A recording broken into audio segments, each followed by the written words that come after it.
convaincre de revenir, parce que c'était pas évident pour Yoel de venir comme ça tous les mois, c'était assez épuisant. Mais ceci dit, on a trouvé quand même comment dire, c'est entendu, voilà, un compromis. Yoel va essayer de venir tous les 2 mois, au moins avant les fêtes.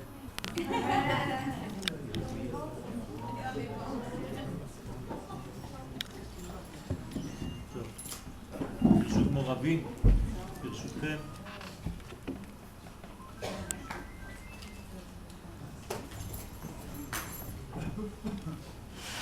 Lorsqu'on regarde la réalité de notre vie d'une manière trop restreinte, trop ponctuelle et limitée dans les événements, on a un problème, c'est qu'on risque de perdre l'image globale. C'est toujours un problème dans la vie de savoir avoir une vision qui soit une vision globale, puis après rentrer dans les détails. Le problème dans notre vie, c'est qu'on rentre trop rapidement dans le détail des choses et on perd en fait l'image globale. Encore plus, on ne l'a jamais eu. On rentre tout de suite dans les détails. Malheureusement, c'est vrai aussi dans l'étude. Lorsqu'on rentre dans une soubia, on rentre tout de suite dans un sujet, on n'arrive même pas à avoir la conscience de ce qu'on est en train d'étudier d'une manière générale. Ce qui fait que les détails vont couvrir le tout. En hébreu, on dit Merov etzim lo ro'im et hayar. À force d'arbres, tu ne sais plus que tu es dans une forêt. C'est-à-dire que le détail, encore un arbre, encore un arbre, encore un arbre, et tu ne sais pas que ça s'appelle forêt. Tu ne vois pas l'ensemble, tu vois les détails. Nous avons l'habitude d'enseigner que la force générale, c'est comme l'âme de tous les détails qui vont en réalité sortir de ce général. C'est-à-dire que l'étude de la Torah doit toujours commencer par une vision globale des choses. Et une fois que la vision globale est plus ou moins vue, car on ne peut pas la comprendre, alors on peut plonger dans tous les détails. C'est-à-dire que les détails n'existent pas en fait. Ils ne sont que la mise en détail d'un tout. Autrement dit, il n'y a que le tout qui existe, et le détail est une coupure, une hitpartout en hébreu, une mise en détail du tout. Un exemple, le soleil. Le soleil, lorsqu'il est mis en détail, ça devient des rayons de soleil. Mais vous êtes bien d'accord que les rayons du soleil n'existent pas. Ils ne sont que le soleil qui émane. Si j'enlève le soleil, le rayon n'est pas. Alors que si j'enlève le rayon, le soleil continue d'être. Donc le soleil c'est le tout et il va rayonner par une multitude de rayons. Donc les rayons n'existent pas, ils ne sont que des bras de ce grand soleil. C'est exactement la même chose dans toute l'étude de notre vie, je veux dire l'étude de la Torah. La Torah c'est l'étude de la vie. Et donc il faut tout le temps voir une image globale de tout ce qu'on fait. Et il y a une règle, les sages nous donnent une règle pour l'étude, et cette règle, elle doit traverser 3 degrés. Quand tu veux étudier quelque chose, tu dois étudier d'abord le tout, ça s'appelle en hébreu le klal. Une fois que le tout est vu, tu dois rentrer dans les pratiques, dans le prat, dans le détail. Puis une fois que tu as fini ce travail-là, il faut revenir à la fin au grand tout. En hébreu, ça se dit klal, ou prat, ou klal. On commence par le tout, on descend dans le détail et on remonte dans le tout. Quelque chose d'assez concret pour que vous compreniez de quoi je parle. Les 2 parachutes de Torah qu'on vient de passer, Yitro et Mishpatim. Dans la paracha de Yitro, qu'est-ce qui se passe? C'est grandiose. C'est-à-dire, on voit le tout. Mais dans ce tout-là, on ne tient pas encore quelque chose véritablement dans la main. La paracha de Yitro est tellement grande, tellement céleste. C'est le mont Sinaï. C'est une vision, c'est des voix, c'est des bruits. C'est un événement exceptionnel. il est tellement exceptionnel que quand on rentre après cet événement exceptionnel, on n'a pas quelque chose dans la poche. On rentre le soir dans la tente. Chérie, qu'est-ce que tu as fait aujourd'hui? Il y avait tellement de choses, mais est-ce que vous avez ramené quelque chose? Non. On a entendu, on a vu, mais on n'a rien encore. Alors que la paracha d'après, Mishpatim, dans la paracha de Mishpatim, tel que son nom l'indique, on a déjà une mise en détail de ce grand tout qui va commencer à être mis en détail. Et donc il va y avoir une multitude de mitzvot dans la paracha qu'on vient de passer. Mais à la fin de Mishpatim, de tous ces détails, il y a juste un extrait à la fin de la paracha où on voit que Moshe remonte. Ça veut dire quoi? Ça veut dire que Moshe vient du tout, il est descendu dans les détails, et à la fin de tous ces détails, il doit finir, clôturer, par une vision globale une fois de plus. Un artiste qui est en train de fabriquer, de façonner une œuvre, il doit avoir une vision globale de la mise dans l'espace de son œuvre. Une fois qu'il a une vision globale, il va rentrer dans les détails, dans la fabrication. Et une fois cette fabrication faite, il va falloir se reculer pour voir encore une fois le tout. Peut-être que les ensembles, tous les détails ne vivent pas ensemble comme il faut. Parce qu'un équilibre n'est pas respecté. Et donc il faut le klal, le prat et le klal. Et là on s'aperçoit qu'il y a un ordre très important.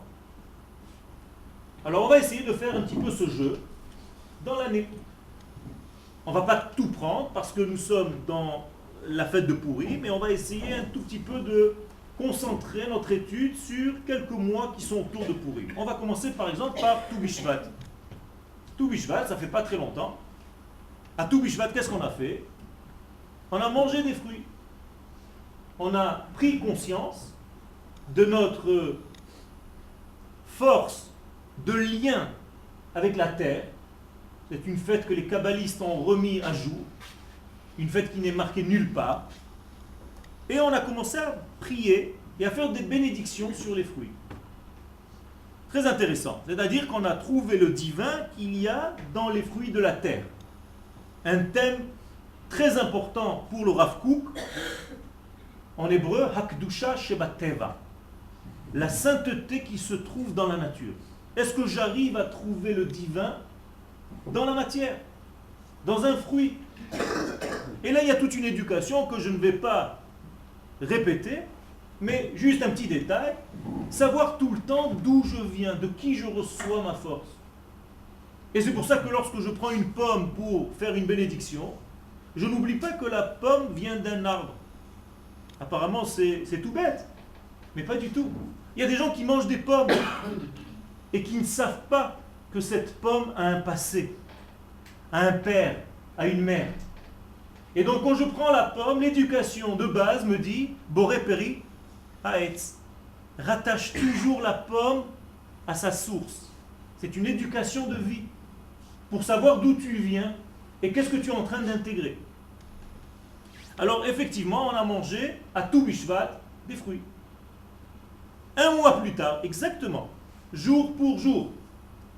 Donc, Tou Bishvat, Tou Be'adar, Tet Vav Adar, le 15 Adar, Pourim.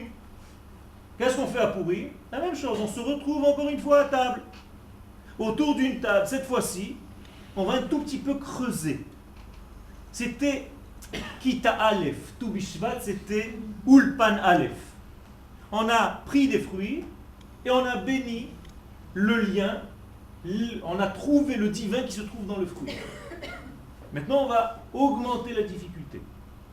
On va essayer de trouver le jus du fruit. Et trouver le divin dans le jus du fruit. C'est-à-dire que le fruit va devenir vin. Et à Pourim, on va être à table et le grand zoom va être mis sur le vin maintenant. C'est-à-dire qu'on va trouver le divin, on va dévoiler le divin qui se cache à l'intérieur du vin. Un mois plus tard, exactement, tout Nissan, le soir de Pessah. La même chose. Cette fois-ci, on se retrouve tous à table encore une fois. Jour pour jour, un mois. Plus tard, Et cette fois-ci, c'est la grande difficulté. On va essayer de découvrir le divin qui se trouve dans la matière la plus grossière, la plus matérielle, la viande. Le bassar, du temps du Beth Amikdash, Korban Pesach. Et là, celui qui trouve le divin qui se trouve dans la matière, dans la chair, alors là, c'est le top niveau. Pourquoi? Parce qu'il y a une grande difficulté à manger de la viande et à découvrir le divin qui se trouve à l'intérieur. À tel point que la Gemara nous dit un ignorant n'a pas le droit de manger de viande parce qu'il ne sait pas découvrir le divin qui se trouve et il risque, après son repas de viande, de devenir un tout petit peu plus viande que 5 minutes avant. Moralité, nous avons 3-15. Tout. Tout Bishvat, tout Adar, tout Nissan. Et ces 3 tout, Tetvav, 15, on est en train d'augmenter dans la recherche. Celui qui ne voit pas, il va prendre l'histoire, le calendrier, il va se dire, tiens, tout Bishvat, c'est marqué dans le calendrier. Un mois plus tard, lui, il ne fait pas le lien, il n'a pas l'ensemble, il voit des détails. Quand est-ce que c'est pourri? Ah, Bezrat Hashem, j'ai vu dans le calendrier, dimanche prochain, c'est pourri, mais ouais, dimanche, ça tombe dimanche. Il y a un rapport avec tout Bishvat, je ne sais plus. C'est fini, tout Bishvat est terminé. Pas du tout. Celui qui arrive à s'éloigner un petit peu voit une image globale. Il voit 3 mois devant lui, parce qu'il a pris quand même du recul, et il voit ici une évolution. Il y a quelque chose de plus intéressant qui est en train de se dessiner sous ses yeux. Ça, c'est ce qui est intéressant dans le judaïsme, c'est de savoir prendre du recul. Et c'est pour ça qu'à Pourim, un des 3 degrés, lorsque le vin rentre, on va découvrir le secret du vin. Nichnas yain yatsa sod. Lorsque le vin rentre, le secret va être décodé en fait. On va décoder du secret. Comment se passent les fêtes? Vous voyez, on n'a pas encore parlé véritablement de Pourim, mais je préfère appliquer ce que je viens de dire, voir une image globale et tout doucement approcher à Pourim. Les Chachamim nous expliquent à quoi servent les fêtes. Pourquoi il y a des fêtes? Pourquoi Akadosh Baruch Hu, pendant toute l'année, nous a placé des points de lumière? Les kabbalistes nous expliquent qu'à chaque fête, il y a un combat différent. Un combat contre quoi? Eh bien, il y a une force différente qui apparaît dans le monde pour essayer de nous faire travailler. Les forces négatives, ce ne sont pas des créatures à part entière qui n'ont aucun rapport avec le divin. Pas du tout. Il y a un seul patron.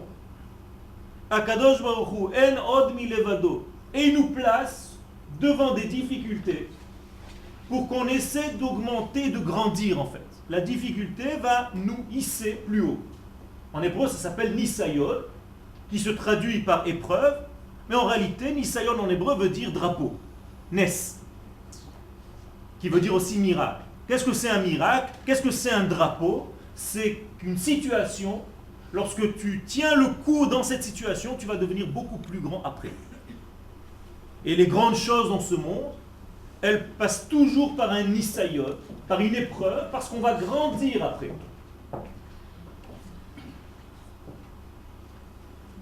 Chaque mois, il y a une lumière différente. Chaque fête, il y a une lumière divine qui doit apparaître. Et donc, Akadosh Baruch Hu va envoyer une force qui va cacher, qui va faire le contre, qui va cacher cette lumière. Et à moi, de quoi faire? De décoder, de travailler pour découvrir la lumière qui se cache. Si je n'avais pas d'écran, alors cette lumière serait évidente. Et l'homme n'a pas de travail, n'a pas de place dans tout ce processus.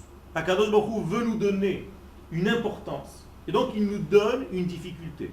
Quand tu aimes quelqu'un, tu lui donnes une difficulté pour qu'il dépasse cette difficulté et qu'il ressente du plaisir à avoir combattu quelque chose et à avoir réussi. Et selon la force qu'Akadosh Baruch Hu envoie pour cacher, pour camoufler, moi je dois apprendre que c'est exactement ce que je dois faire. Autrement dit, je vais vous donner un exemple. À Pessah, il y a une écorce, une force qui vient cacher. Akadosh Baruch Hu va nous donner une force qui vient nous étouffer de quelque chose. Qu'est-ce que c'est cette écorce? Comment elle s'appelle? Mitzrayim, l'Égypte. Donc il va falloir que je découvre l'entité qui s'appelle Mitzrayim, l'Égypte. Et lorsque je comprends ce que veut dire Mitzrayim, ça sera pour le prochain cours, avant Pessah, le blocage de l'inconscient, le blocage de l'être, le véritable être qui est en nous, lorsqu'il est caché, lorsqu'il est bouché, lorsqu'il est étouffé, ça s'appelle en hébreu Mitzrayim. C'est un jeu de mots en hébreu. Mitzrayim, c'est la prison, Metzar, de l'identité. Mitzrayim, c'est l'identité qui est en prison. Lorsque l'identité est en prison, je sais exactement ce que je dois faire. Pourquoi on met, entre guillemets, entre parenthèses, mon identité en prison? Pour que je libère mon identité. Donc selon l'écorce, selon le travail contre qui vient, moi je découvre mon travail. Et si j'arrive à combattre, à dépasser, alors je fais partie de ceux qui sortent d'Égypte. Ça ne devient pas une histoire que j'ai lue dans la Haggadah. Ça devient du vécu. C'est moi qui sors maintenant. Hanouka, on l'a dépassé, c'est la même chose. Il y a une écorce différente qui arrive dans le monde. On l'appelle Yavan, la Grèce. Alors, dans le sens le plus simple, vous avez l'impression que les pauvres, les juifs, ils étaient toujours un petit peu à droite, un petit peu à gauche, et toujours il y avait des petits exils, à droite, à gauche, chaque fois on venait nous étouffer. Chaque génération, il y a quelqu'un d'autre qui vient nous étouffer, et Akadosh Baruch Hu nous sauve. C'est gentil, c'est vrai, mais c'est pour les enfants. Il faut grandir un petit peu.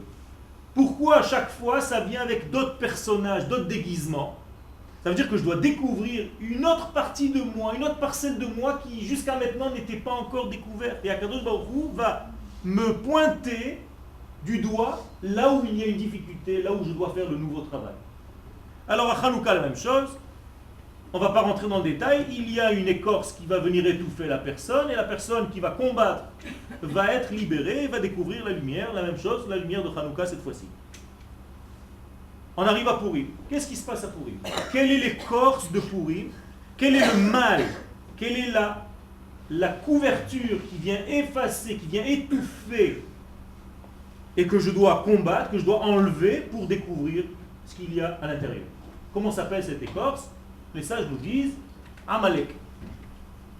L'écorce de Purim a un nom.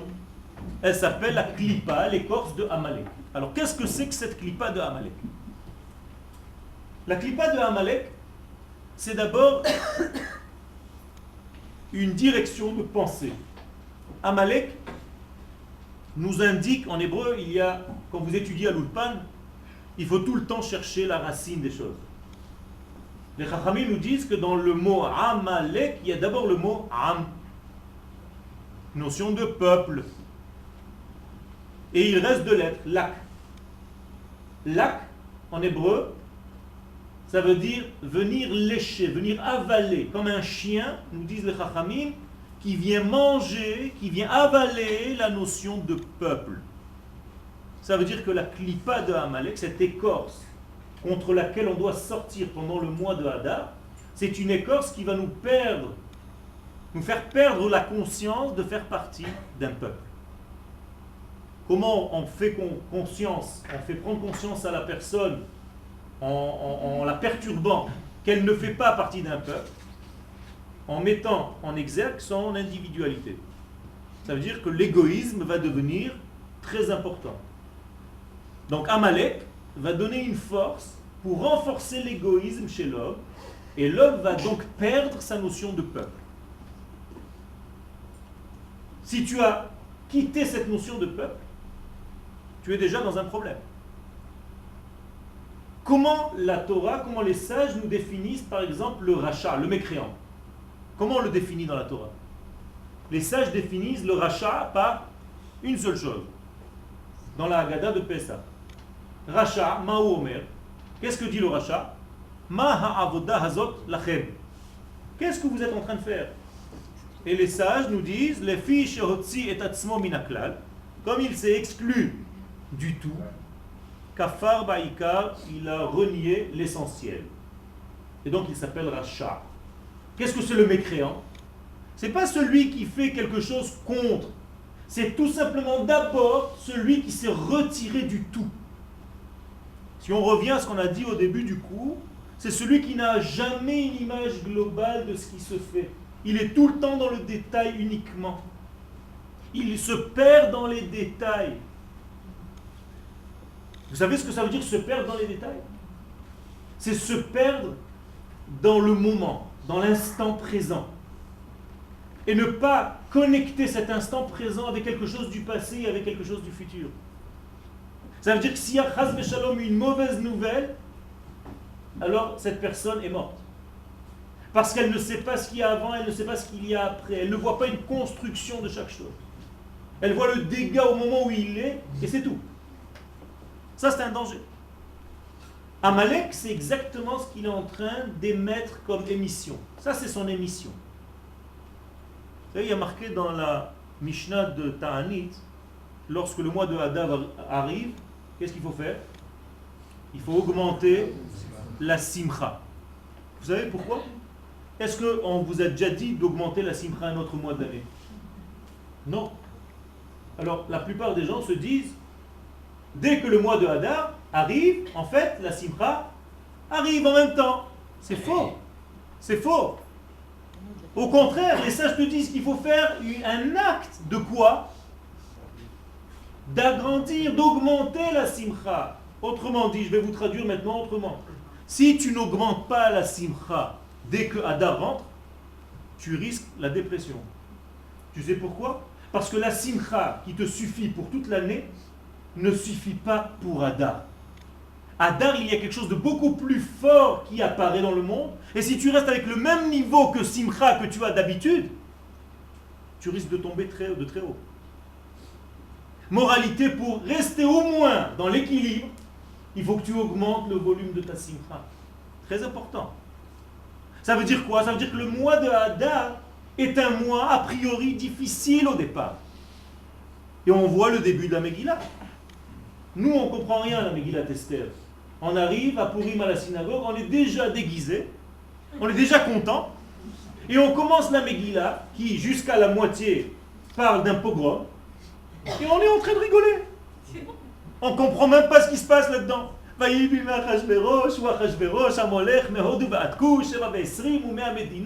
les pétards, et tous les gosses, et les machins. Mais est-ce que tu as conscience de ce que tu es en train de lire? Il y a un pogrom, il y a des tracts qui sont déjà distribués dans toutes les 127 provinces pour exterminer le peuple juif en un jour. Ça te fait rire? Alors on lit. On ne comprend pas.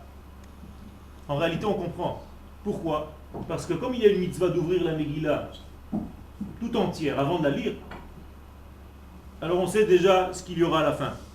Alors on est déjà content d'avance. Parce qu'à la fin, ils vont être pendus. Tous ceux qui voulaient le mal. Moralité, qu'est-ce qu'on est en train de faire? On triche.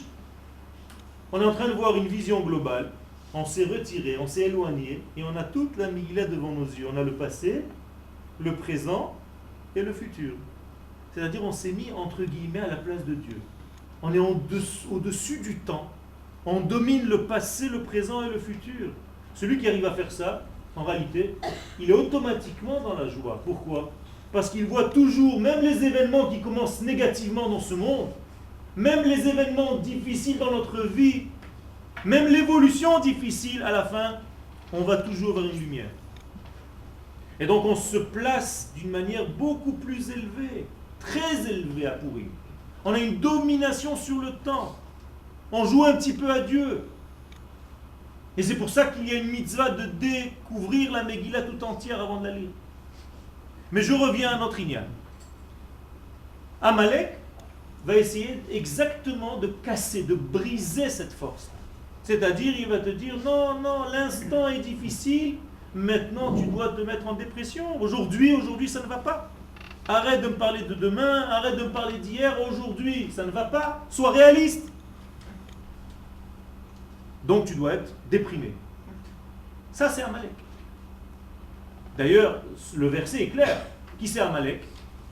Entre parenthèses, pas ce Shabbat, mais le Shabbat d'après, Tetzavé. c'est une mitzvah, une mitzvah de la Torah, d'aller écouter ce petit passage qu'on va lire. On va sortir un deuxième Sefer Torah dans lequel on va lire ce petit passage de Amalek. C'est très important de l'écouter, c'est une mitzvah une fois par an. Donc les hommes qui un petit peu se lèvent en retard le Shabbat, cette fois-ci il ne faut pas rater. Et il y en a qui disent, il y a une marloquette, que même les femmes sont obligées d'écouter ça. Ça veut dire que c'est un passage très important. Alors le passage dit, Zachor et Asher asa lecha Amalek. Souviens-toi, attention, de ce que tu as fait à Amalek. Et où est-ce qu'il t'a fait quelque chose? Baderer. Baderer. Où est-ce qu'attaque Amalek? Regardez, tout est écrit, il faut juste que je lise. Amalek attaque sur le chemin. Quel chemin? Betzetra mi Mitzrayim. Betzetra mi Mitzrayim, lorsque vous êtes sorti d'Égypte. C'est-à-dire, quand tu as fait un effort de sortir d'Égypte, quand tu as fait un effort de te libérer de quelque chose dans ta vie, tu as tout de suite Amalek qui va venir te perturber. C'est ça que ça veut dire. Ça veut dire que dès que tu veux faire un effort dans ta vie, il y a toujours Amalek qui est sur la route. Et qu'est-ce qu'il fait? Asher karcha baderech, il va te refroidir sur la route. C'est-à-dire, il va refroidir ton chemin, il va te briser ton élan, ta simcha, ta joie, tout ce que tu avais prévu comme grande lumière, il est en train de te refroidir. C'est-à-dire que c'est une écorce, Amalek, qui est très compliquée. Elle nous fait oublier en fait. Elle nous fait oublier des choses très importantes et essentielles. Elle nous fait oublier par exemple la joie, l'excitation avec laquelle j'étais la veille de mon alia, quand j'ai décidé de sortir d'Égypte. Et quelques temps sont passés ici. Et je suis encore sur la route. Et je suis beaucoup plus triste, beaucoup plus amer, beaucoup plus lourd, beaucoup plus fatigué, avec beaucoup moins de émouna, avec beaucoup moins de vivacité. Et je deviens un petit juif qui a fait son alia et... Amalek. Amalek. Il t'a refroidi en route. Si tu n'as pas la même excitation que le soir de ton alia, que le jour de ton alia, ça veut dire que tu as perdu quelque chose. On a avalé, on a mangé quelque chose en toi. Ça veut dire qu'il y a un travail à faire pour arriver à ce degré-là et à garder cette fraîcheur. Rabbi Nachman de Breslev nous souhaite à tous d'être deux choses à la fois. Zaken veyanik. Zaken veyanik, un vieillard, dans la Torah, un vieillard, ça veut dire quelqu'un qui a une connaissance extraordinaire. Veyanik, un tout petit bébé. Et là-bas, les sages se disent, mais comment on peut être un vieillard et un bébé? Tout simplement, un vieillard par la connaissance et un bébé par l'excitation du moment nouveau qui arrive. Et il faut que tu sois à chaque instant un vieillard et un bébé tout frais qui s'émerveille de chaque chose.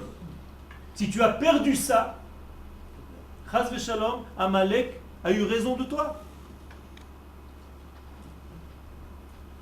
Et Akadosh Baruch Hu, son nom, le tétragramme, Yud Ke Vav Ke, qui est marqué partout, ce nom-là, Chas v'shalom, est découpé en deux. C'est ce que la Torah nous dit. Amalek arrive à découper le nom de Dieu. Qu'est-ce que c'est le nom de Dieu? Vous savez que Dieu a un nom. Il a plusieurs noms. C'est un agent secret.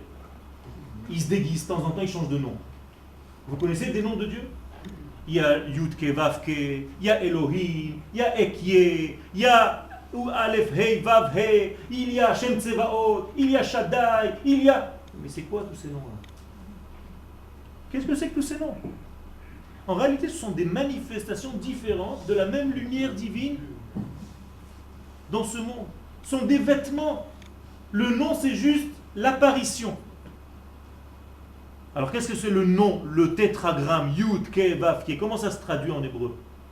C'est un nom qui n'a pas de nom, hein, on ne peut pas le dire. En hébreu, on le dit Shem Havaya. Shem Havaya. Traduction, le nom de l'existence. C'est tout. C'est le nom de l'existence. C'est-à-dire tout ce qui existe. C'est ce nom-là, Yud, Ke, Vav, Ke. Si, lorsque Amalek apparaît, ce nom-là est découpé, qu'est-ce que ça veut dire? que l'existence de l'homme est découpée. Ça veut dire que tu n'arrives pas à voir un ensemble dans ta vie, tu ne vois qu'une somme de détails. Hier, avant-hier, aujourd'hui, demain, si Dieu veut, je ne sais pas. Il n'y a rien, il n'y a pas de suite. Il n'y a pas de construction, il n'y a pas d'entité. Tu es paumé dans les détails. Et donc cette clipa de Amalek va t'endormir. Elle va te plonger dans un grand sommeil.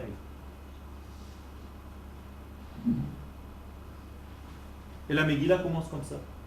Lorsque Haman apparaît, il va s'exprimer, et de la manière dont il s'exprime lui, moi je dois comprendre quel est mon travail. Qu'est-ce qu'il dit Haman? Yeshno am echad mefuzar ou meforad. Il y a Am, écoutez bien, il nous définit en tant que peuple. Ça commence bien. En plus, il dit Echad, uni, une unité. Seulement, qu'est-ce qui se passe? Mefuzar ou meforad ben Amim. Il est éparpillé, il est dispersé. Haman est en train de nous mettre le doigt sur la chose la plus délicate. C'est-à-dire que dans notre source, nous sommes un, et dans la réalité, on arrive à devenir des ensembles, des petits détails. Et donc Haman se réveille, il se dit c'est le moment de les avoir, c'est fini, ils sont foutus. Et c'est pour ça que les Chachamim nous disent Yeshno, en hébreu comment on dit il y a? Yesh. Pourquoi Yeshno? Alors la Gemara nous dit Yashen. Yashnu, c'est un peuple qui s'est endormi. Il s'est endormi dans les ruelles de Paris, de New York. On a l'impression qu'on a construit une petite vie tranquille, j'ai une petite communauté, j'ai un petit machin. Tu es en train de t'endormir, tu es déconnecté de ta nation Israël. En mangeant kasher. D'ailleurs, dans la Megillat Esther, on mange tous kasher. Ve'ashtiya kadat en ones. Ils ont tous un mashgiach kashrut sur la table. Et ils boivent du vin kasher, il n'y a pas de problème. Chez Achashverosh, on ne force personne à rien. Seulement tu es en exil, Adoni, tu manges de la table de ce rachat.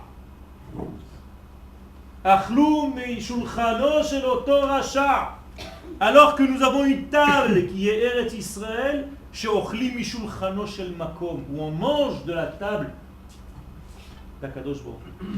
Différent complètement. Mais on s'endort. Yeshno. Ça veut dire que l'essentiel de notre problème à Purim, c'est l'éparpillement.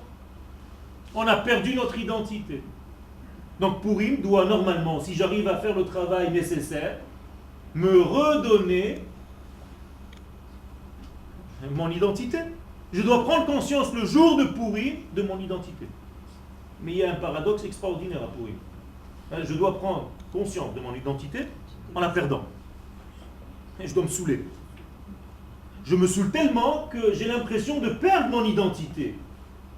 Alors je me pose la question, comment je retrouve mon identité en me saoulant? En sortant de mon système normal. Vous savez comment ça s'appelle en psychanalyse? Un lâcher prise. Ça veut dire, détends-toi un petit peu mon fils. Lâche-toi un petit peu. Tu sais ce que tu as en toi? Apparemment, on a oublié. On a oublié que le divin est en train de nous traverser à chaque instant. Alors, qu'est-ce qu'on va nous dire à Pourri? Bois du vin. Tu peux me faire confiance. Ce qui va sortir de toi, ce n'est que du bon. Quand tu verras que le jus intérieur que tu as, même lorsque tu t'es saoulé, Nichnas Yain, lorsque le vin rentre, Yatsa Sod, c'est le secret qui va sortir. Quel est le secret d'Israël? Sa Neshama, son divin. C'est ça qui sort à Pourri. Apparemment, Amalek, qu'est-ce qu'il fait? Exactement le travail inverse. Il nous met tellement de gardiens pour ne pas qu'on fasse se lâcher prise. Et en réalité, il étouffe notre identité de se dévoiler. Par un soi-disant contrôle de chaque instant. Et on ne fait confiance à rien. On ne sait pas qu'à l'intérieur de nous circule la notion qui s'appelle Am Israël, le peuple d'Israël. Et lorsque ce Amalek arrive à faire son travail, malheureusement, il y a un mélange de bien et de mal. C'est-à-dire on ne sait plus où est le bien, où est le mal. C'est-à-dire c'est une clipa, une écorce qui va mélanger toutes les notions. D'ailleurs la Gemara pose la question, d'où vient Haman de la Torah? Est-ce qu'un jour vous avez entendu dans la Torah écrite Haman? Jamais on n'a entendu Haman. Eh bien les sages trouvent un endroit. Vous savez que dans la Torah il n'y a pas de point. Donc si dans un endroit tu trouves les trois lettres Hey, Mem, Nun, c'est Haman. Alors il y a plusieurs endroits. D'abord il y a la manne qui tombe, mais bien avant, lorsque Adam et Ève étaient dans le jardin d'Éden, Akadosh Baruch Hu leur a donné une interdiction formelle de consommer d'un fruit. On ne va pas rentrer dans les détails, c'est une étude à part entière. En tout cas, lorsqu'ils ont mangé de ce fruit, Akadosh Baruch Hu vient et pose la question. Hamin ha'etz asher tziviticha lebilti achol mimeno achalta? Est-ce que tu aurais par hasard mangé du fruit que je t'ai interdit? Et là-bas, la question Hamin, comme il n'y a pas de point, ça se lit Haman. Celui qui ne sait pas lire, vous donnez un enfant à lire, il ne va pas lire Hamin ha'etz, il va lire Haman ha'etz. Haman est l'arbre. Ça va très bien. C'est là-bas où il finira. C'est exactement comme ça que ça commence. Ça veut dire que les sages sont partis trouver dans la Gemara, dans la Torah, exactement la source de ce Haman. Alors je vous pose la question, d'après ce que je viens de vous dire, je vous ai déjà dit 90% de la réponse. Qui est Haman? Le serpent. C'est lui qui a commencé à perturber l'humanité, qui pour l'instant c'est Adam et Ève. Le serpent, dans son premier déguisement, il s'est déguisé le premier Pourim en serpent. Après il a enlevé sa peau de serpent, il s'est déguisé en Haman. Après il a enlevé son déguisement de Haman, il s'est déguisé en Hitler. Après il a enlevé son déguisement de Hitler, il s'est déguisé en Saddam. Après il a enlevé son déguisement de Saddam, il se déguise en Nasrallah. Et après il enlève son déguisement de Nasrallah, il se déguise dans ce que vous voulez. Chaque année il a un autre déguisement. Mais c'est toujours le même. Qui est l'intérieur? Le serpent. Le Nachash. Très bizarre, dans le verset que je n'ai pas terminé tout à l'heure de la sortie d'Égypte, Zachor et Asher Asa Lecha Amalek, souviens-toi de ce que Amalek t'a fait. Qui a été attaqué là-bas? Vayezanev becha et kol hanecheshalim acharecha. Les sages nous disent, qu'est-ce que ça veut dire necheshalim? La racine au milieu du mot c'est nachash, ceux qui ont été mordus par le serpent. Qu'est-ce que ça veut dire être mordu par le serpent? Ça veut dire tomber dans le mélange du bien et du mal. Je vous rappelle que le premier homme était dans la vie, dans l'arbre de la vie. Et il a consommé de l'arbre du bien et du mal, c'est-à-dire il est descendu de niveau. Là aussi, il y a une leçon. Qu'est-ce que c'est l'arbre de la connaissance? C'est l'étude. J'ai envie de connaître, j'ai envie de savoir. On tombe tous dans ce piège, malheureusement. Lorsqu'on commence à ouvrir des livres, on quitte la vie. L'arbre de la vie.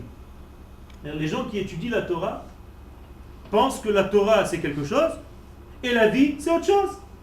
Ils ne comprennent pas que la Torah c'est la vie, que la vie c'est la Torah.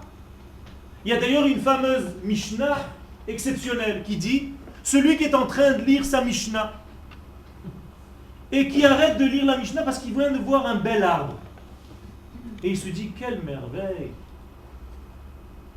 Manae ilanze, combien est beau cet arbre. Celui-là est en train de se condamner à mort. Pourquoi? Vous savez pourquoi? Parce qu'il a arrêté son étude pour voir l'arbre. Et pourquoi il a arrêté son étude pour voir l'arbre? Parce que pour lui, l'étude, c'est l'étude, et la nature, c'est encore autre chose. Et les sages nous disent, pas du tout. S'il avait continué son étude en regardant l'arbre et en faisant comprendre que ça fait partie de son étude, cette beauté de l'arbre, il n'y a aucun problème. Seulement, il y a un mot qui était là-bas, il s'arrête, au sec. quand il s'est arrêté de son étude, alors il peut voir l'arbre. Ça veut dire qu'il y a quelque chose de perturbé dans ta vie. Tu n'as pas compris que la vie c'est la Torah et qu'il y a un seul ensemble. Donc les gens qui perdent la vie pour descendre dans le degré du bien et du mal de la connaissance, ils ont un problème. Il faut remonter à la vie. Il faut regoûter à la vie. Je traduis avec des mots tout simples ce que je viens de dire. Le judaïsme, il n'y a pas plus naturel que ça. Toutes les mitzvot, il n'y a pas plus naturel que ça. Si vous avez l'impression que vous êtes forcé à faire des mitzvot, ça veut dire que votre judaïsme n'est pas naturel. Ça veut dire qu'il y a un Dieu braqueur qui vous force à faire des choses que vous n'avez pas envie, qui ne font pas partie de vous. Ça, c'est pas de chez nous, ça. C'est presque. C'est la chrétienté. Dieu est dehors, et moi je suis ici. Et ce Dieu qui est au-dessus de moi, il vient m'étouffer avec des lois. Et il m'étouffe, et il m'étouffe, et il m'écrase. Aucun rapport avec ma vie. La Torah, c'est exactement l'inverse. Dieu n'est pas en dehors, il est dedans. Et tout ce que je fais, c'est tout simplement lorsque je le laisse apparaître à travers mes gestes. Ça veut dire que c'est complètement naturel. Je ne suis pas en train de l'inventer, on le dit tous les matins. Vechaye olam nata betochenu. L'éternité est à l'intérieur de nous. Ça veut dire qu'à chaque fois que je fais une mitzvah, tout simplement, j'exprime l'éternité que j'ai en moi. C'est tout. C'est complètement naturel. Seulement, comme on nous a forcés, comme on a eu 2000 ans d'exil, et certains continuent, parce qu'ils sont habitués à être malades. C'est sympa d'être dans un hôpital. On te sert à manger tous les jours. Les infirmières sont mignonnes. Tu ne fais plus rien, tu deviens un type qui est en train de vivoter, qui a oublié la vie. Il commence même à amener ses livres, ses bureaux. Il s'installe dans l'hôpital. Et le jour où on lui dit il faut que tu sortes, il dit oh non, non, je suis vachement bien moi ici. Pourquoi il y a quelque chose d'autre dehors? Et c'est exactement la même chose. Le temps est arrivé de rentrer à la maison et on s'est habitué à la maladie. C'est vrai que la sortie de l'hôpital parfois paraît beaucoup plus dure. Mais c'est là où la vie commence. Exactement comme le bébé qui sort du ventre de sa mère, c'est beaucoup plus difficile que dedans. Mais c'est là où tout commence. Avant, on ne lui compte même pas un jour de vie. Imaginez ce que je suis en train de vous dire. Ça veut dire qu'on est en train de vivre seulement lorsqu'on arrive ici. Ceux qui sont venus il y a 13 ans, ils sont tous juste bar mitzvah. Et ceux qui sont venus il y a 8 jours, on leur fait la brit mila. C'est là où ils ont commencé à vivre. L'enfant ne compte pas ses années ni ses jours à l'intérieur du ventre. En dehors de cette terre, on est à l'intérieur du ventre encore. On n'a même pas commencé à vivre. Si on comprend la clipa de Amalek, on commence à comprendre un tout petit peu comment sortir. Il y a une règle. Le Maharal de Prague nous donne cette règle. Il nous dit, pour comprendre quelque chose, il faut étudier son inverse. Lorsque vous prenez le livre Netzach Israël, un des livres clés du Maharal de Prague, Zecher Tzadik Vekadosh Livracha, il nous dit exactement cette leçon-là. Si tu veux comprendre le jour, il faut étudier la nuit. Parce que tu ne peux pas savoir ce que c'est le jour que si tu as vu la nuit. Si je te dis est-ce que tu as chaud, je suppose que tu connais le froid. Sinon tu n'as même pas de référence. Si tu veux savoir ce que c'est la délivrance d'Israël, Dieu te fait passer par un exil d'Israël. Et tu dois étudier l'exil pour comprendre la délivrance. C'est-à-dire par l'étude des inverses, je comprends les sujets. C'est le paradoxe du judaïsme. Vayehi erev, vayehi boker yom echad. Ce fut un soir, ce fut un matin, une journée. Une entité, c'est quoi? C'est nuit et jour. Donc il y a un temps pour l'exil. Mais il y a un temps aussi pour que l'exil se termine. Il y a un temps aussi où la Géoula commence. Et si je ne sais pas, je n'ai pas les yeux adéquats pour voir le passage, je peux rater beaucoup de choses. Il y a une petite prière qui se cache dans la Hamida qui m'impressionne, qui me fait vachement peur.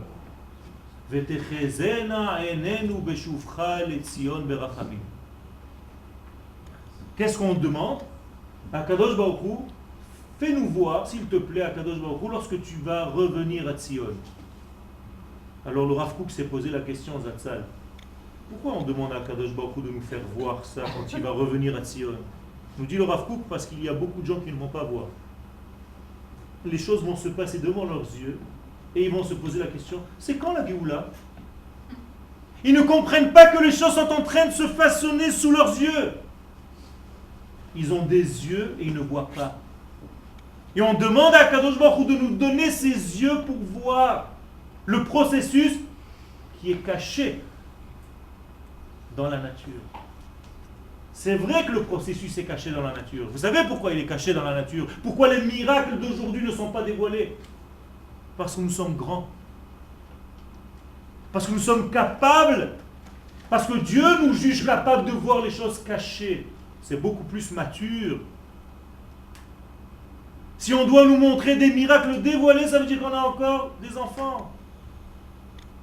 Lorsque le miracle est caché dans la nature, ça montre que le peuple qui vit cette situation est beaucoup plus grand, beaucoup plus mûr.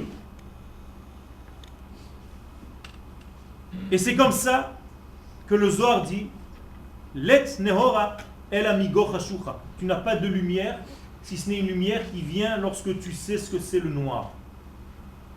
Et c'est pour ça que toutes nos histoires commencent par la nuit. De la plus ancienne des histoires, l'Égypte. Regardez, on est assis le soir de Pessah pour commencer une belle soirée, et dès le début, on nous gâche la soirée. Ovdei avodah zara ayu avotenu. Nos pères étaient des esclaves. Avodah zara, ils faisaient de la avodah zara. Mais pourquoi tu me parles de ça? On est venu pour une soirée tranquille. Viens, on fait un petit truc, une fête tranquille. Je commence pourri, la joie. J'arrive à la synagogue, on me casse le moral. Vayehi, Vayehi, dans la Torah, chaque fois qu'il y a marqué Vayehi, c'est la tristesse. C'est Vayehi bima Achashverosh. Vous savez pas, une prise de tête. Achashverosh, c'est une prise de tête. C'est marqué comme ça. Tout celui qui parlait de lui, il avait des maux de tête. Exactement, Achashverosho. C'est pour ça qu'on l'appelle Achashverosh. Pourquoi? Et nous, on a appris à faire la même chose. On a Yom HaAtzmaut. Le soir d'avant, 5 minutes avant, il y a Yom HaZikaron. C'est-à-dire que tu es dans l'angoisse, et 5 minutes après, on te dit, ça y est, c'est 8 heures. On passe à Yom HaAtzmaut. Allez, ça y est, qu'est-ce qui se passe? Le peuple d'Israël vit dans un paradoxe continu, tout le temps. Tout le temps. Et ce paradoxe, il est où? Il est dans la Megillat Esther. Venahafohu. Vous connaissez Venahafohu? C'est marqué dans la Megillah, à la fin. Asher ishletu hayudim hema besonem. Venahafohu. Vous connaissez la chanson? Qu'est-ce que ça veut dire Venahafohu? Ça veut dire il y a une qualité de se retourner. Il y a une force qui nous permet tout le temps, comme dans un dessin animé, tu as beau tuer le personnage, il se reforme. Tu as beau le découper en morceaux, il se reforme. Combien de fois ils sont morts, les personnages dans les dessins animés? Ils sont toujours là. Ça, c'est Am Israël, ça rend fou tout le monde. Tu as beau le découper en morceaux, il disparaît, tu le découpes, il passe dans une photocopieuse et il se regonfle. Incroyable. Ça, c'est l'éternité d'Israël. Pourquoi? Parce que nous avons été créés avec une qualité intérieure qui est une qualité divine.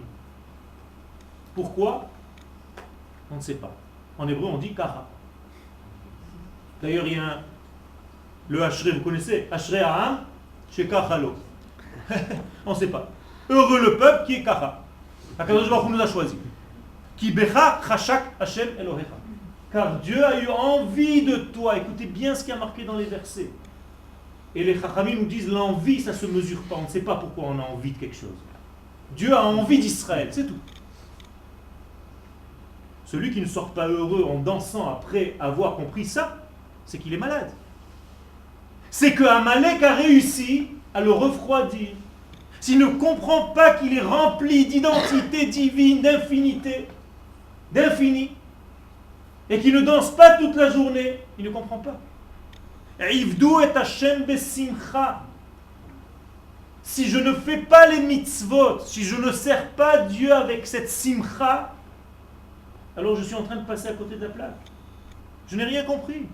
Dieu ne veut pas compter des mitzvot que je suis en train de faire. Il n'est pas assis sur une chaise à compter des points. Il y a beaucoup plus d'importance à la qualité dans laquelle je suis pendant que je fais ce que je fais. Dans l'état d'esprit que je suis.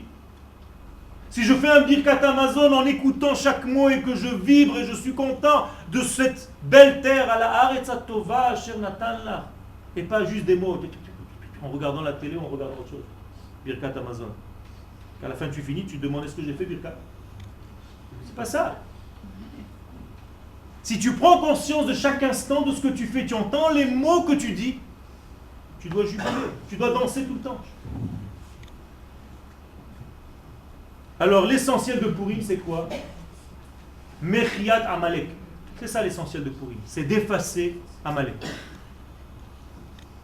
Alors, si c'était dans l'histoire, d'accord, j'ai compris. Non, c'est dans l'actualité. Et pour que tu comprennes un petit peu plus, le Ben Ishraï, Allah Shalom, nous dit, marque sur un petit bout de papier, Amalek et Aman, et tu sors en bas de chez toi, dans la maison, dehors, tu prends un peu de vin, ou du jus de raisin, tu verses sur le bout de papier, et tu l'écrases. Pourquoi? Ça s'appelle un acte symbolique. Le Ben Ishraï nous donne l'acte symbolique. C'est-à-dire que tu prends conscience qu'en toi, tu as cette force qui t'étouffe, qui t'éteint, qui t'alourdit, et tu vas l'écrire, Amalek Haman, et tu vas l'effacer. Il y a un secret, nous shechar le oved, peu importe, donner du vin pour détruire. Et donc on va lui donner du vin, on va le détruire, et en même temps que je détruis ce bout de papier, il faut que je prenne conscience que je suis en train de détruire tout le processus Amalek que j'ai en moi. Toute la lourdeur, tous les angoisses, toute cette force qui m'amène vers le bas, vers le sommeil, et vers l'angoisse. Vous savez que ceux qui sont angoissés veulent toujours dormir. Donc réveille-toi.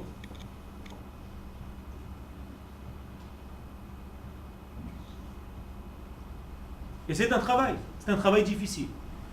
C'est pour ça que Purim, c'est sérieux. C'est rigolo, mais c'est sérieux. Encore un paradoxe. Les gens pensent que être sérieux, c'est faire la tête. Non. Tu peux rigoler en étant sérieux. Tu peux faire ton travail d'Israël en étant heureux. C'est d'ailleurs comme ça qu'il faut le faire. Quand tu dis à quelqu'un sois sérieux, ça veut dire arrête de sourire. Mais où tu as vu ça? D'ailleurs, on est tellement tordu que quand tu veux dire à quelqu'un que c'est sérieux, tu lui dis c'est pas un jeu. Un enfant, le pauvre, pour lui le jeu c'est essentiel. Ça veut dire il n'y a pas plus important que le jeu. Et quand il passe au devoir, au lieu de continuer à lui dire tu sais c'est un jeu, tu lui dis c'est pas un jeu. Et tu dis mais alors je préfère le jeu. Alors que si tu lui disais c'est un jeu, il continuera à prendre comme un jeu parce que pour lui c'est la vie le jeu. Et il a raison. Il est plus naturel que toi. Toi, tu as déjà perdu des plumes sur la route. Et chaque fois que tu arrives à une chose sérieuse, tu dois faire la tête. Tu as oublié que tu dois continuer cette simcha naturelle. C'est comme l'enfant, est-ce qu'il a des soucis? Comment il va manger à midi? Non. Ça tombe. Il a une émouna pshuta. Mais quand il grandit, tu lui dis, qu'est-ce que tu vas devenir? Comment tu vas vivre? Où tu vas trouver du travail? Tu es un âne. Il dit, mais attends papa, je comprends pas, jusqu'à maintenant j'ai vécu tranquillement. Tous les repas de midi, tous les repas du soir, Baruch Hashem, ça tombe. Pourquoi tu me fais peur? Tu as raison mon fils, moi aussi je suis devenu fou. Mais c'est ça le problème. C'est ça le problème, c'est qu'on est devenu fou, on a peur de tout. Et pourquoi on a peur de tout? Contrôle. Il n'y a pas de lâcher prise. J'ai l'impression que c'est moi qui fais. Si c'est pas moi qui fais les choses, il n'y a rien qui se passe. Détrompe-toi. Le jour de Purim, tu vas rien faire, on va te donner à boire, tu vas tellement être en dehors du jeu que tu vas comprendre que le monde continue malgré toi. Parce que tu vas dévoiler l'essence. C'est le patron qui fait.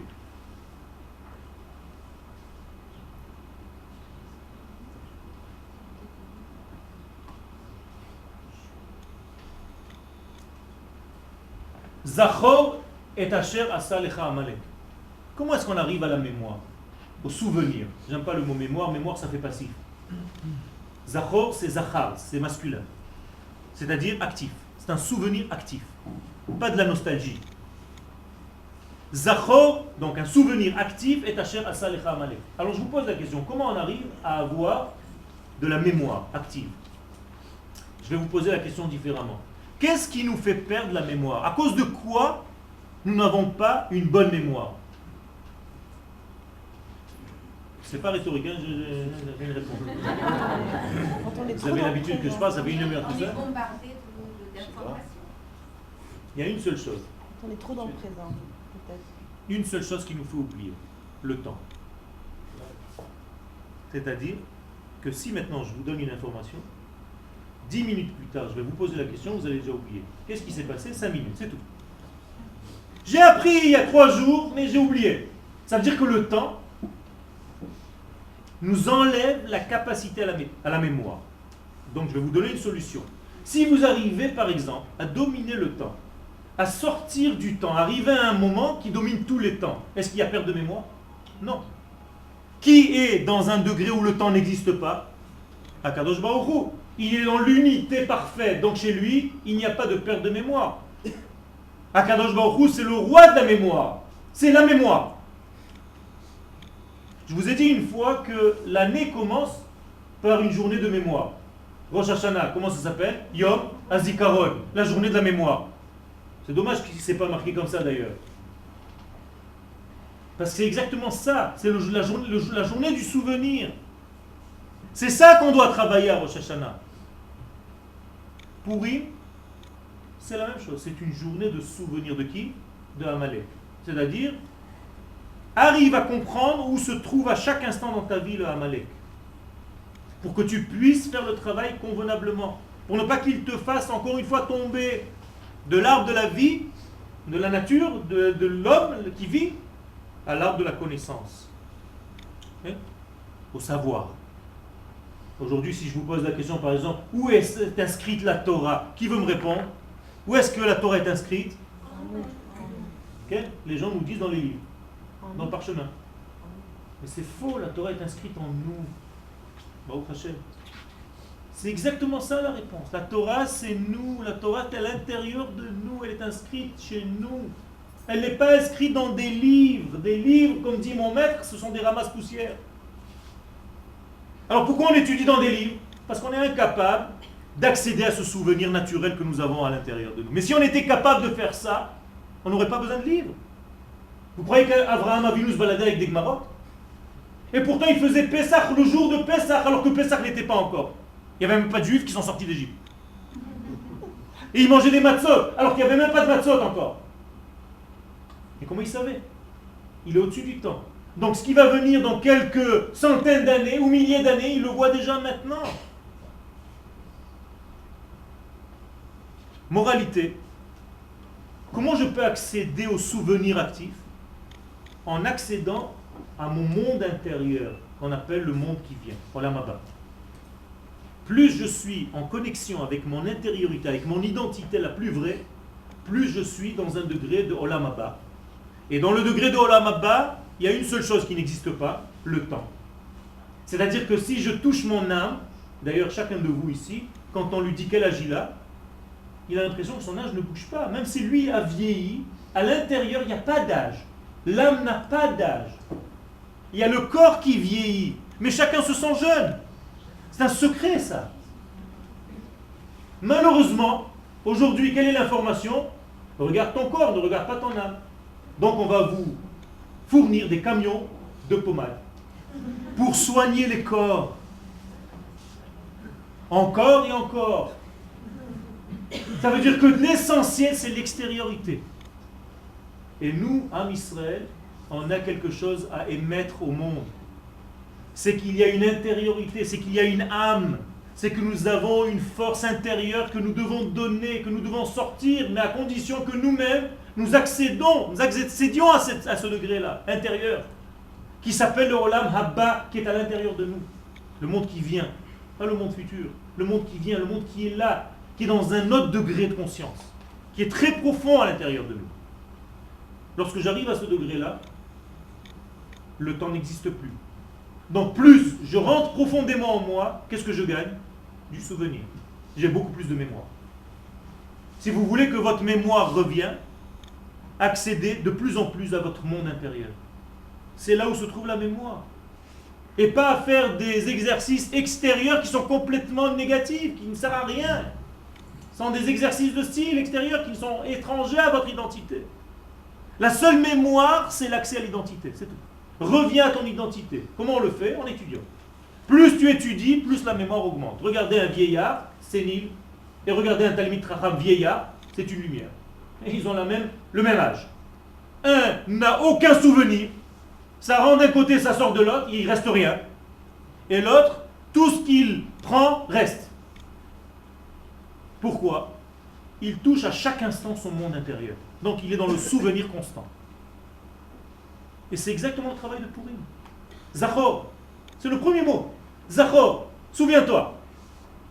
Si tu as le Zachor, si tu as le souvenir, si tu sais travailler sur ton souvenir actif, tout le reste, il n'y a plus de problème. Tout ça, ça s'élimine. Et c'est pour ça que la veille de Purim, on va lire Parashat Zachor. Avant d'accéder à Purim, avant de toucher la journée de Purim, on est obligé de passer par le souvenir actif. Si on rentre à Purim sans ce souvenir-là, on a perdu un petit peu de Purim.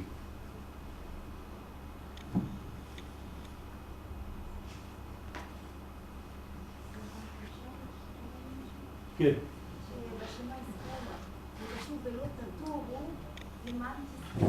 Okay.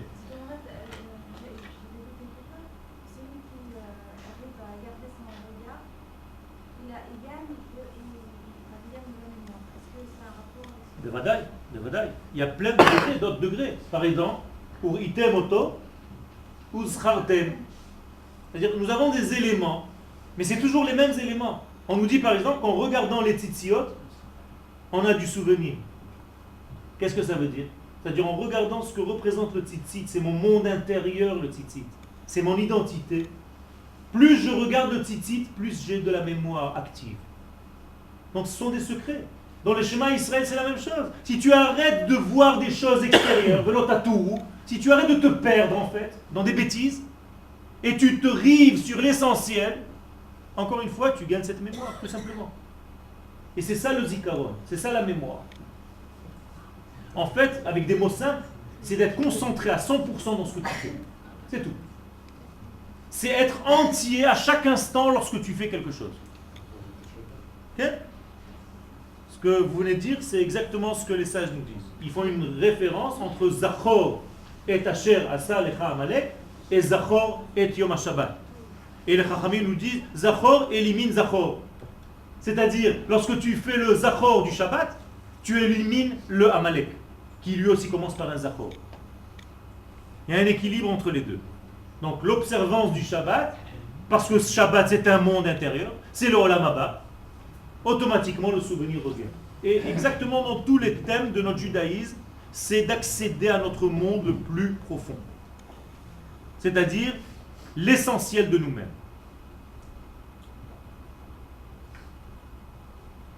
Comment est arrivé Amalek? On va bientôt terminer. Amalek est arrivé lorsque le peuple d'Israël a posé une question. Quelle est la question que Am Israël a posée? Hayesh Hashem bekirbenu im ayin. Traduction. Est-ce que Akadosh Baruch Hu est vraiment avec nous? Ou peut-être pas. Soyez sincères. Est-ce que de temps en temps vous vous posez cette question?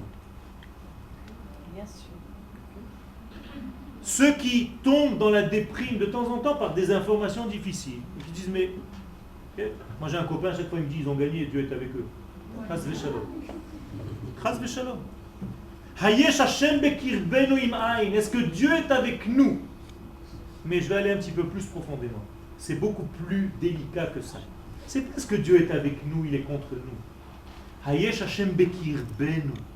Tu veux me dire que dans ce processus de pourriture, Dieu se cache et qu'il continue à faire sa Géoula avec tout ce qui se passe? Ça, c'est le secret. Oui, bien sûr que oui. Si tu te poses la question, est-ce que Dieu existe même dans toute cette pourriture apparente? Là, tu as un problème. Là commence le problème. Si tu n'as pas conscience qu'Akadosh Baruch Hu utilise des moyens qui nous sont difficiles à comprendre aussi, pour préparer sa Géoula.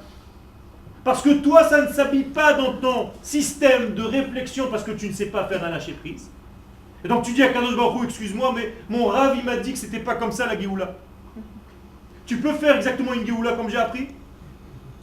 Parce que quand tu l'as fait comme toi, tu as envie de la faire, moi je la vois pas. Donc c'est pas une Géoula. Tu vas lui dire comment faire la Géoula. Akadosh Baruch Hu s'habille dans des événements qui nous dépassent. Et ces événements peuvent avoir des apparences horribles. Et à l'intérieur de ces apparences horribles, il fait avancer son processus. Megillat Esther. Si tu ne sais pas voir l'intérieur du processus, tu ne comprends rien. D'ailleurs, le mot Megillat Esther, c'est la capacité à dévoiler ce qui est caché. À décoder Dieu dans ce qui est caché, dans ce qui est difficile, dans un événement qui est comme Megillat Esther, comme je vous dis, jusqu'à la moitié de la Megillah au moins. C'est une catastrophe. Et à l'intérieur de tout ça, Dieu se circule. Quand il n'y a pas de Emouna, quand il n'y a pas de vécu, quand il n'y a pas... Quand je pose la question à des francophones, qu'est-ce que c'est Emouna, ils me disent la foi. Et à chaque fois que j'entends ce mot, j'ai une crise de foi. Ça ne veut rien dire la foi. Une Emouna en hébreu, c'est un vécu de la chose. Ani ma'amin, c'est ani me'amen. C'est pas croire. Ani me'amen, je vis la chose, comme un entraînement imoun. En hébreu, c'est beaucoup plus profond. Quand je veux un document et je veux savoir s'il est conforme à l'original, on dit Ne'eman Lamakor. Ça veut dire il est certifié conforme à l'original. Ça veut dire que quand je suis Ma'amin, je certifie le divin qui est en moi. C'est ça le Ma'amin, c'est pas je crois. On ne croit pas dans une poupée qui se trouve dans le ciel et qui dirige les choses. Chas v'shalom. C'est une force de vie qui me traverse et moi je dois réaliser cette vie tout simplement. À tel point que le Kuzari est tellement terrible que quand je dis la chose, les gens rigolent, mais peut-être on pourrait pleurer. Le Kuzari, Rabbi Yehuda Halevi nous dit que ceux qui disent Anima Amin be'emuna shlema bebiat HaMashiach, ceux qui disent je suis Ma'amin dans une foi profonde, dans la venue messianique, et il dit là-bas le Kuzari, et qui ne viennent pas en Eretz Israël, ressemble à la parole d'un perroquet et au sifflement d'un oiseau. Comme ça il dit là-bas. Terrible. De quoi tu me parles? Tu es en train de dire que tu es en train de faire vivre la Géoula et tu ne fais pas les gestes qui correspondent à ce que tu es en train de raconter. Ça veut dire que lorsque je ne réalise pas, lorsque je ne sors pas au réel ce que j'ai à l'intérieur de moi, ce que j'ai reçu comme identité, lorsque je ne certifie pas la vie, je suis dans un degré qui est petit en Emouna. C'est-à-dire j'ai un petit entraînement. Je ne suis pas bien entraîné. La clipa de Amalek, on va essayer d'étouffer. Va essayer d'étouffer. Et nous allons tout faire pour sortir, pour avoir justement cette Emouna. Je suis à la feuille 3 et j'ai 7 feuilles, mais je ne vais pas finir le cours comme d'habitude. Je suis trop gourmand. Je veux tout le temps en mettre un petit peu plus, parce qu'il y a tellement de choses dans cette fête de Pourim. D'ailleurs, si je vous donne un conseil, si vous avez un petit peu d'argent de côté, achetez une Megillat Esther. C'est le seul investissement qui vaille la peine. C'est une Megillah qui va rester jusqu'à la fin des temps. Tout le temps. Même après la venue du Mashiach, on va continuer la Megillat Esther. Donc c'est un investissement qui vaut le coup. Achetez une Megillat Esther. N'achetez surtout pas une Megillat Echa. Chas v'shalom. Okay? On n'investit pas dans les choses de la tristesse, parce que ça va bientôt se terminer tout ça. Donc il faut investir dans le corps de la construction. Bien entendu, c'est tellement grand, tellement vaste le jour de Pourim. Ça me rappelle une histoire qui correspond à Tou Bishvat. Un jour, il y avait des grands tzadikim, des grands chassidim en Pologne qui étaient assis autour d'une table le soir de Tou Bishvat. Et les élèves commencent à manger quelques fruits qu'ils ont là sur la table.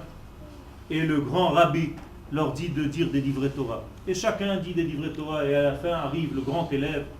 Et le rabbi dit, allez, donne-toi un Dvar Torah. Et l'élève commence à donner des paroles extraordinaires.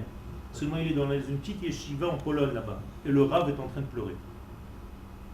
Pleurer. Et l'élève lui dit, Kvodarav, est-ce que j'ai dit quelque chose qui n'est pas bon? Il dit, pas du tout, mon fils, tes paroles sont des merveilles. C'est pour ça que je pleure. Parce que toi, tu ne fais que parler. Si on était maintenant sur la terre d'Israël en train de manger les fruits de la terre, on n'aurait même pas besoin de parler. Le vécu vaut beaucoup plus que toutes ces paroles. Et c'est ça exactement ce qu'on doit vivre. On ne doit pas comprendre la fête ou l'événement comme une étude cérébrale. On doit le vivre. C'est-à-dire que le jour où on doit prendre conscience que nous sommes un peuple, c'est le jour où nous allons faire toutes les actions possibles pour réintégrer cette notion de peuple. Alors qu'est-ce qu'on fait le jour de Pourim? Depuis le matin, on s'active. Qu'est-ce qu'on fait?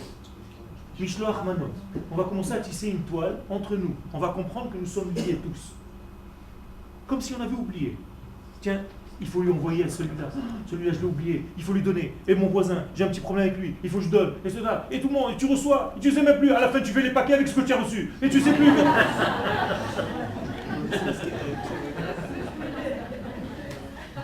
Et on fait tous pareil. Hein. Tu ne sais plus quoi faire. Tiens, j'ai une bouteille ici, je remets ici. Là. Ça veut dire quoi? Ça veut dire qu'on prend conscience tout simplement de notre identité. C'est tout. C'est tout, que nous sommes un. Et peu importe ce qui est à moi, d'ailleurs, le type, il reçoit sa propre bouteille à la fin. Je dis, tiens, j'ai oublié, il y avait marqué mon nom dessus. Okay? Et ça, c'est le degré de Pourim. Qu'est-ce qu'on fait d'autre à Pourim? Qu'est-ce qu'on fait d'autre à Pourim? Tzedaka, c'est-à-dire on va penser à celui qui n'a pas. Encore une fois, je tisse mon peuple. Je prends conscience qu'il y a des gens qui n'ont pas à côté de moi. Il faut que je leur donne. D'ailleurs, ceux qui veulent nous aider, nous avons une amouta qui s'appelle Betzara. En passant, je n'avais même pas prévu de parler de ça, mais d'avoir les Abracha, c'est très important, surtout avant Pourim. Malheureusement, nous avons des familles, tout ce qui est ici, tous les livres, toutes les cassettes, tous les disques, ça ne va pas dans notre poche, il n'y a rien. Tout va directement à des familles. Ça, c'est très important de prendre conscience de ça. Quelle est la troisième mitzvah de Pourim? Le mishté. Qu'est-ce qu'on fait dans le mishté? La simcha. La simcha, ça veut dire la base du judaïsme. Si tu n'as pas de simcha, tu as tout raté. Demandez à un enfant quelle fête il aime le plus. Il comprend naturellement que c'est Pourim. Il n'y a même pas besoin de lui poser la question. Pourquoi? Parce que c'est là où il vibre le plus. Pas parce qu'on se déguise. À l'intérieur de lui, il y a quelque chose qui se passe. Dès que tu lui dis que c'est Hadar, Michel, on dirait que tu lui as redonné la vie. Parce qu'il est naturel, il est encore proche de sa nature. Qu'est-ce qu'on fait encore à Pourim? Mikra Megillah. Megillah, c'est quoi? C'est dévoiler les secrets de notre peuple, les secrets de notre Torah. Nous avons une Torah tellement riche et nous sommes toujours au ras des pâquerettes dans l'étude, Chas v'Shalom. Plus maintenant. De plus en plus, Baruch Hashem, surtout en Eretz Israël, on a une Torah de plus en plus profonde, de plus en plus authentique, de plus en plus intérieure, qu'on appelle la Torah d'Israël, Torah Ta'aretz. C'est une Torah extraordinaire, une Torah profonde, qui va décoder, qui va sortir les fruits de la terre. Donc les fruits de la Torah. Qu'est-ce qu'il y a encore à Pourim? La Séouda, on l'a dit, donc il y a toutes les mitzvot, en réalité, font le même travail. On va toujours dans la même direction. Et tout ça pour découvrir, et je termine avec ça, on m'a dit de terminer à 10h.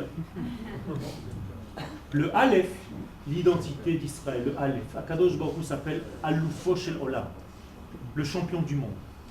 Et quand ce Aleph vient habiter chez nous, il a trouvé une maison. On dit en hébreu une maison, un appartement d'Ira. Donc le Aleph vient habiter ici, ça fait Adar. Le Aleph vient habiter parmi nous. Lorsque le Aleph du divin descend dans ce monde et que j'arrive à le voir, donc dès Mishenichnas Adar, dès que je vois que le Aleph vient habiter avec moi, c'est-à-dire qu'en réalité il est tout le temps là, mais je prends conscience un petit peu plus, Marbin Besimcha, la joie augmente automatiquement. Alors celui qui ne sort pas joyeux, il a un problème. Soyez joyeux. Toda Rabba. J'ai une petite question. Okay.